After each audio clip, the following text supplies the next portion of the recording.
காலை வணக்கம். அதாவது அரசாங்கத்தின் மீது வழக்கு போடும்போது எவ்வளோ கேர்ஃபுல்லாக இருக்கணும், அது ஏடிசிபிசியில் நோட்டீஸ் கொடுக்கணும்.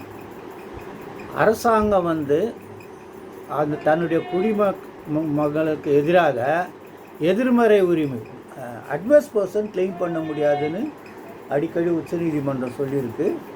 ஏஆர் 2011 SC 1123 சொல்லியிருக்கு. ஏஆர் 2012 SC 559 சொல்லியிருக்கு. இதில் என்ன ப்ராப்ளம்னு கேட்டால், இந்த AR 2026 Orissa 57 Chandradhar Mishra versus state of ஒரிசாவில் இது சம்பந்தமாக தெளிவாக சில விஷயங்கள் சொல்லப்பட்டிருக்கு. அது என்ன சொல்கிறாங்கன்னா, order 34 suit for declaration, order 1 rule 8 and rule 9 follow பண்ணலன்னு இதை டிஸ்மிஸ் பண்ணிட்டாங்க. நான் ஜாயினிங் ஆஃப் நெசசரி பார்ட்டிஸ் அப்படின்னா தேவையான ஆட்களை எதிர்மனுதாரராக சேர்க்கவில்லை. ஸ்மசானா மயானம், அந்த மயானம் இருக்கிற ப்ராப்பர்ட்டி சமூக நிலமாகும்.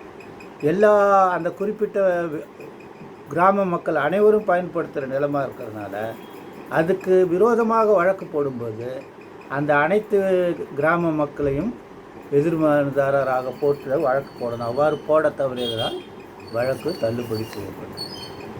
ரெண்டாவது செக்ஷன் 34 லிமிடேஷன் ஆக்ட் 64 பிரகாரம் அரசாங்கம் என்ன சொல்லுதுன்னா, நான் இது அட்வர்ஸ் பர்சனில் நாங்கள் டைட்டில் கிளைம் பண்ணுறோம், நாங்கள் ரொம்ப வருஷமாக வச்சுருக்கோம் அப்படின்னு 0.9 டெசிமல் அந்த லேண்டை பொறுத்த வரைக்கும் வாதிகளுக்கு உரிமை இல்லை. ஏன்னா நாங்கள் அட்வர்ஸ் பண்ணோம். அதுக்கு தான் இந்த அரசாங்கம் உச்சநீதிமன்றம் தான், உயர்நீதிமன்றம் ஒரிசா உச்சநீதிமன்ற தீர்ப்புகளை மேற்கோள் காட்டி என்ன சொல்கிறாங்கன்னா, அரசாங்கம் தன்னுடைய குடிமக்களுக்கு விரோதமாக எதிர்மறை உரிமை கொண்டாட முடியாது, அட்வர்ஸ் பர்சன் கிளைம் பண்ண முடியாதுன்னு சொல்லிட்டு அந்த ஒரு ஏரியாவுக்கு சூட்டை டிகிரி கொடுத்துருக்காங்க. புரியுதா? அது முழுசாக படிச்சுக்கிங்க. கொஞ்சம் ஒரிசாவில் வழக்கமான அந்த ஆர்டர் 1 ரூல் 80 சொல்லுறது தெரிஞ்சுக்கணும். ஆர்டர் 1 ரூல் 80 சொல்லுதுன்னா, எப்போ நீங்கள் போட்டுக்கின்ற வழக்குக்கு உரிமை கொண்டது, அதில் உரிமை உள்ளவர்கள் ஒன்றுக்கு மேற்பட்டவர்கள் அதிகமாக இருந்தால் அவங்க யாராவது ஒருத்தர் நீதிமன்றத்தினுடைய உத்தரவு பெற்று அனைவர் சார்பாக வழக்கு போடலாம். அதே நேரத்தில் பிரதிவாதிகள் அதே மாதிரி எண்ணிக்கையில் அடங்காதவர்களாக இருந்தால் அவர்களை யாராவது ஒருத்தரை நியமிக்க சொல்லி அவரை அவங்க சார்பாக வழக்கணும். இதில் என்ன பெரிய விஷயம்னா, அப்படி ரூல் 1 ஆர்டர் 1 ரூல் 8 சப்கிளாஸ் 1 சொன்ன பிரகாரம் அவர் நியமிக்கப்பட்ட நபர் எல்லாருக்கும் யார் யாருக்கெல்லாம் அவர் நியமிக்கப்பட்டாரோ அவங்களுக்கெல்லாம் நோட்டீஸ் கொடுக்கணும். அவ்வாறு கொடுப்பதற்கு வாய்ப்பில்லை என்றால் பத்திரிகை மூலமாக தகவல் தெரிவிக்கணும் அப்படின்னு சொல்லி இது வச்சா, இதில் இந்த இப்படி அறிவிப்பு பெற்றவர்கள் தேவைப்பட்டால் வழக்கில் வாதிகளாக இணைத்து கொள்ளலாம். இதுதான் ஆர்டர் 8. ஆர்டர் 9 லிட்டில் பிட்டு கன்ஃபியூசிங்காக இருக்குது. ஆர்டர் 9 என்ன சொல்லுதுன்னா, நான் ஜாயிண்டர் மிஸ் ஜாயிண்டரால் ஒரு வழக்கு தள்ளுபடி செய்யக்கூடாது, எல்லாத்தையும் அழகாக அதில் interest of parties actually before இருக்கா இல்லையான்னு பார்க்கணும். ப்ரொவைடட் அதுக்கப்புறம் என்ன சொல்கிறாங்கன்னா, நான் ஜாயிண்டர் ஆஃப் நெசசரி பார்ட்டிக்கு வழக்கு தள்ளுபடி செய்யலாம். அப்போ இதில் நான் ஜாயிண்டர் இருக்கிறதுனால ஒரு பகுதியான தீர்ப்பு செட்டிசைட் பண்ணிட்டாங்க.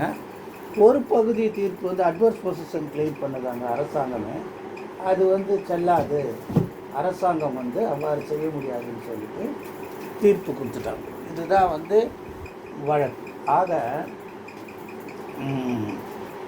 எல்லான்னா இந்த திமுக காரங்க மனநிலை ரொம்ப அதிகமாக பாதிக்கப்பட்டிருக்காங்க. ஏன்னு கேட்டிங்கன்னா, சன் டிவியில் அவர் ஒரு சினிமாக்காரன், அவர் சொல்கிறதெல்லாம் கேட்கக்கூடாதான். மாலினி கணேசன் ஒரு வக்கீல் இருந்தாங்க. அவங்க என்ன பண்ணாங்க, அவங்க ஹைகோர்ட் ஜட்ஜ் ஆக போகிறேன்னு சொல்லிட்டு ரொம்ப முயற்சி பண்ணாங்க. கடைசியில் அவங்க ஹைகோர்ட் ஜட்ஜ் ஆகல. அவங்க பொண்ணு சினிமா ஸ்டாராக இருந்தாங்க. அவங்கள சினிமா ஸ்டாரில் கூப்பிட்டு விஜய்க்கு சாதகமாக பேசுகிறாங்களா விரோதமாக பேசுகிறாங்களா தெரியல. ஆனால் ஒன்று மாத்திரம் நிச்சயம், விஜய் இவங்களுக்கெல்லாம் நன்றி சொல்லணும். மக்களே விஜயை மறந்துட்டா கூட அவருக்கு போதிய வாய்ப்பு இல்லாமல் தேர்தல் பிரச்சாரம் பண்ணல. இவங்க நல்லா பிரச்சாரம் பண்ணுறாங்க, அருமையாக பண்ணுறாங்க. அந்த முட்டைக்கண்ணை பிரகாஷ்ராஜ் அவர் வா நேருக்கு நேர் இவர் பெரிய இவரு நடிகர் தானே, மறந்துட்டார் போல இருக்குது. இவரை மயிரை பிடிச்சின்னு சேரில் தள்ளுது, அந்த மாதிரி தள்ளப்பட வேண்டிய ஆள். அவனுக்கு இங்கே என்ன வேலை அவனுக்கு? இவனெல்லாம் வச்சுக்கின்னு அதை வினாச்ச காலம் விபரீத புத்தி போல. இதெல்லாம் என்னவோ கூத்து பண்ணுறாங்க, பார்க்குறதுக்கே சகிக்கலை. அதே 2-3 வாட்டி ஒளி பரப்புகிறாங்க. என்னவோ பண்ணிட்டு போங்க, உங்களை யார் திருத்த முடியும்?